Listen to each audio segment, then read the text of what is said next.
उपासक को अब अपना सेवा धर्म है, इसलिए इसकी विशेष आवश्यकता नहीं। उठते बैठते चलते फिरते नासिकाग्र दृष्टि रखनी चाहिए। यह शास्त्रों का स्पष्ट आदेश है। बहुत सी जगह यह आदेश दिया गया है, संतों ने भी ऐसा आदेश किया है। साधक को ऐसे देखने का नहीं है। संभाषण भी ऐसे, चलना भी ऐसे, किसी के नेत्रों में नेत्र मिलाने का आदेश कहीं शास्त्र साधक को नहीं देता है। नासिकाग्र दृष्टि रखे, इतनी दो बस। आंख खुली हुई है, जब यहां आप एकाग्रता करोगे तो यहां शुरू हो जाएगा मंत्र। यहां आपको महसूस होगा कि आज्ञा चक्र आपका खुल रहा है। नेत्रों की दृष्टि नासिकाग्र, तो भौहों के बीच चिंतन प्रारंभ हो जाता है। बहुत इससे बल मिलता है। आप आंख मूंद करके मंत्र का चिंतन न करें, आंख खोलिए और ऐसे रखिए, तो आप देखिए फिर आप अक्षर अक्षर आपको दिखाई देने लगेगा। पर ब्रह्मचारी है तो ही टीक सकता है, नहीं तो जब ऐसे करोगे तो फटने लगेगा सर। इसके लिए हमें पावर चाहिए, वो ब्रह्मचर्य ही आपको पावर। अरे ये सब भगवत मार्ग की जितनी वृत्तियां हैं, इनसे एक एक वृत्ति संभालनी होती भगवत प्राप्ति के लिए। अब गाड़ी को तभी आप मार्ग में दौड़ा सकते हैं जब बढ़िया उसको पेट्रोल और डीजल आदि जो भी उसको चाहिए है। अब विषय भोगों में रत हो, कहा जाए नासिकाग्र लगाओ तो सो जाओगे, या तो सर दर्द करने लगेगा। नासिकाग्र दृष्टि नहीं रख सकते। मेरुदंड सीधी रखिए, कैसे रख सकोगे मेरुदंड? पावर ही नहीं रह गया शरीर में। सावधान रहिए, भगवत प्राप्ति के लिए शरीर है।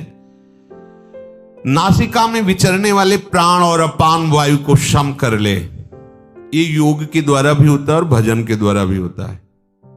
जब कभी भाव आएगा, आवे तो अभी तो बेभाव हम चल रहे हैं। जो विषय आया हमें खरीद ले गया। बेभाव है, हमारा कोई मूल्य नहीं है। छोटी छोटी बातें हमें खरीद लेती, छोटे छोटे विषय हमें गिरा देते हैं। भाव ही नहीं है। जब भाव आएगा तब आप देखना, केवल आराध्य देव रहेंगे और दूसरा उसको देख ले, उसकी श्वास, उसके शरीर की स्थिति। जब गाढ़ भाव आएगा तो सीधा है प्राण अपान अपने आप सम होने लगेंगे। भजन में बहुत बड़ा बल, उसे फुस फुस करने की जरूरत नहीं। प्राणों का सम करने के लिए सम स्वरूप प्रभु हैं, जो भी उनका चिंतन होगा तो आपका सब कुछ ठीक हो जाएगा। एक भजन से ही कुंडलनी जागृत हो जाती है। भजन से ही प्राण अपान व्यान समान उदान पांचों प्राण पवित्र हो जाते हैं। भजन से ही सब जितनी सिद्धियां प्राप्त, जो चाहे वो सब भजन से प्राप्त हो सकता है। खूब नाम जप करे, खूब प्रभु के लीला गायन करे, इससे अपने आप सब सम आ जाएगा। विचार सम हो जाएंगे, बुद्धि सम हो जाएगी, प्राण सम हो जाएंगे। विषम संसार को जीत कर समता में स्थित हो जाओगे। भजन नहीं है ना, तो ये घंटा आध घंटा प्रयास करो, इसके बाद भोगों का चिंतन होगा और भोगों कुछ लाभ नहीं मिलने वाला। इसलिए कह रहे हैं जोग कुजोग ज्ञान अज्ञानु, जहां नहीं राम प्रेम प्रधानु। स्पर्शान कृत्वा बहिर्बाह्यान, अपने आराध्य देव के सिवा और कुछ चिंतन न हो, ऐसा उपाय करो। बाहर के चिंतन को बाहर ही छोड़कर अपने लिए तो बहुत बढ़िया उपासना पद्धति मिल गई। कोई भी पदार्थ जो हमें बहुत प्रिय लग रहा है, देखा तत्काल श्री जी को, श्री जी के लिए तुरंत उसे प्रभु से जोड़ दो, बच गए।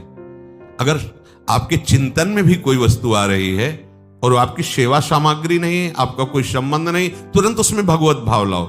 इस वस्तु के पहले प्रभु थे, इस वस्तु के बाद भी प्रभु रहेंगे, तो बीच में प्रभु ही है। जय हो प्रभु, आपका भजन बन गया। अपने को ज्यादा ये झगड़ा नहीं करना है कि नहीं इस वस्तु का चिंतन ही नहीं होना चाहिए। अगर हो रहा है तो तत्काल उसको सहज भाव में लाओ। कोई भी वस्तु, कोई भी व्यक्ति इस स्वरूप में आने के पहले भगवत स्वरूप ही था, इस स्वरूप के मिटने के बाद भी भगवत स्वरूप रहेगा, तो बीच में वो भगवत स्वरूप ही है, हम देख नहीं पा रहे हैं। ऐसा जहां चिंतन किया तो उसका चिंतन भी भजन बन जाएगा। वो आपको भगवत विमुख नहीं करेगा। प्रभु के सिवा सब पदार्थों को बाह्य ही छोड़ दे, अर्थात अपने आराध्य देव के सिवा और कोई चिंतन ना हो। कैसी गाढ़ स्थिति गोपी जनों की है। विक्रेतु कामा खिल गोप कन्या मुरारी पात, विक्रेतु कामाखिल गोप कन्या मुरारी पादार्पित चित्तवृत्ति दध्याधिकम मोह वशादवोचद गोविंद दामोदर माधवेति। जा रही दही बेचने, चित्त में समाये हुए हैं ललित त्रिभंगी श्याम सुंदर, तो कह रही कोई गोविंद ले ले, कोई दामोदर ले ले, कोई माधव ले ले। तो सब जो सुनने वाले हंस रहे, तो उनको लगता है हंस क्यों रहे, उनकी यही है कि हम बेच रही दही, लेकिन ध्यान में श्याम सुंदर उरसी बनमाल। तो वो यही कह रहे, कोई दही ले ले की जगह बोलते कोई गोविंद ले ले, कोई दामोदर ले ले, कोई माधव ले। ऐसा क्यों बोल रहे हैं? बोले मुरारी पादार्पित चित्त वृत्ति, एक एक वृत्ति भगवदाकार है। इसलिए उपासक को बाह्य पदार्थों के चिंतन से हटना चाहिए। माला चल रहा है, वो कल शाम को जो बना था ना, उसमें ऐसा ऐसा चिंतन हो रहा, अच्छा कल क्या बनेगा, अमुक अमुक चीज, अगर उसमें हरी चटनी धनिया वाली ज्यादा अच्छी, वैसा। और माला चल रहा है सच्चिदानंद प्रभु का, और चिंतन हो रहा है चटनी समोसा और पदार्थ और वाह व्यक्ति, वो व्यक्ति बहुत दुष्ट है। अगर वो यहां ना रहे तो सब बढ़िया मामला बन जाए। ऐसा है, आप देखना ये मनीराम की एक अलग ही भजन शैली चलती है, देख लो, इसका एक अलग व्यवहार चलता रहता है। जब आप सावधान हो जाएंगे सो आ जाएगा। तो हर समय सावधान रहो, सेवा सुमिरन सावधान। बाह्य पदार्थों का संबंध सेवा से सहज में त्यागा जा सकता है। अभी जो बताया, सेवा भाव में उसे ले आओ, भगवत भाव में ले आओ। जो भी व्यक्ति वस्तु स्थान भगवत भाव, जो भी वस्तु प्रिय सेवा भाव, स्वामी जी के चरणों में अर्पित कर दो। अगर आपको प्रगट में नहीं मिल रही तो जो चिंतन में किया उसी को अर्पित करो। गरम गरम जलेबी, हाँ ठीक है, पाओ श्री जी, उसी से। अपना तो भजन इतना सरस है, अपने को कोई फंसा ही नहीं सकता। अगर आप ये सीख जाएं तो सखियों से चतुर और कोई नहीं है। चतुर शिरोमणि प्रियालाल को भी सुख पहुंचाती हैं। अपने को कोई नहीं फंसा सकता, न कोई विषय, न कोई पदार्थ, न कोई व्यक्ति। बस आप चतुर बनिए। जो व्यक्ति वस्तु विषय स्थान आए, सेवा लायक नहीं है तो भगवत स्वरूप, और सेवा लायक है तो उसी समय सेवा में समर्पित कर दो। बाद में जो होगा वो अलग चीज है। उसी समय मानसिक सेवा प्रारंभ हो जाएगी।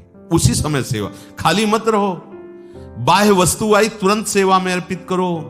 बाह्य व्यक्ति आया समझ में नहीं आ रहा, भगवत भाव कर लो, वो आपका भजन बन जाएगा। नहीं, माला चलता रहता है और विषय चिंतन होता रहता है। तभी सिद्ध महापुरुष कहते हैं, माला फेरत जुग गया, फिरा न मन का फेर, कर का मन का डारी दे, और मन का फेर। वास्तव में बाह्य पदार्थ बाधक नहीं है, बाधक है बाह्य पदार्थों से अपना संबंध करके चिंतन करना।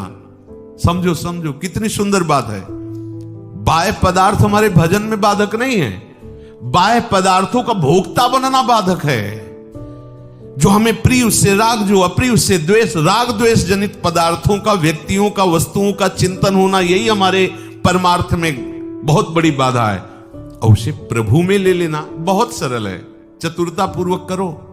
अगर माया चतुर है तो उससे अनंत गुना चतुर मायापति है, तभी तो उसके अधीन है। और हमें मायापति को अधीन करने की बात मिल गई। उनका नाम, उनका मंत्र, उनकी लीला, उनका गुण, उनका रूप, इससे अधीन हो जाते हैं प्रभु। इस माने हुए अपने संबंध का त्याग कर दीजिए। तो स्पर्शान कृत्वा बहिर्बाह्यान, मुझे ये बहुत पसंद है, नहीं मेरी प्रियाजू को पसंद है, ये तो बहुत सुगंधित, हाँ प्रियाजू के लिए अच्छा रहेगा, आना चाहिए हर बात में। आप क्या गा लेते हैं, हाँ प्रियाजू की कृपा है, ऐसा वो गवा रहे हैं। आप क्या बजा लेते हैं, प्रियाजू की कृपा है, वो बजवा रहे हैं उन्हीं के कहीं आप ना हो। ये अभी सब सुधर जाए, पर जब कोई गड़बड़ी की बात हुई तो बोले प्रभु की ऐसी इच्छा थी। और जब प्रशंसा की बात हुई तो पता है 5 साल से हम अभ्यास कर रहे हैं तबले का, तब जाके धुनी निकाल पाए हैं। और गलती का अभ्यास अनंत जन्मों से कर रहे तो प्रियाजू करवा रहे। ये चतुरता ठीक नहीं है। आप अगर ऐसे चतुर बनो जो हर वृत्ति को भजन बना लो, तो अभी आनंद की अनुभूति और सच्ची मानो। चाहे जितना बड़ा कोई किसी भी विषय में प्रवीण हो, वो प्रभु की ही कृपा से हुआ है। वो अगर चूक कर दे, प्रभु के सिवा अपने अहंकार में आ जाए, वो सब मिथ्या हो जाता है, सब व्यर्थ हो जाता है, किसी काम का नहीं रहता। और प्रभु अगर हमारे इतने से प्रसन्न हो गए तो हमें वो प्राप्त हो गया जो प्राप्त होना चाहिए। प्रभु को कृपा करे तो इतने में ही लगन लग जाए, ताली बजाते हुए राधा राधा, आंसू आने लगे, सामने प्रियाजू के दर्शन होने लगे, रोम रोम पुलकित हो गया, बात बन गई। नहीं बहुत संगीत है, मन रजोगुणी हो गया, विषयों का चिंतन करने लगा, अल्लू गया सब। वो संगीत किस काम का आया जो हमें नरकगामी बना दे? वो राग ध्वनि किस काम की आई जो हमें संसार में आसक्त कर दे? वो भोग किस काम का जो हमें प्रिया प्रीतम का विस्मरण करा दे? उपासक को चतुरता पूर्वक उपासना की सिद्धि के लिए हर वस्तु व्यक्ति क्रिया को भगवत स्वरूप बनाना है, भगवत अर्पण करना है।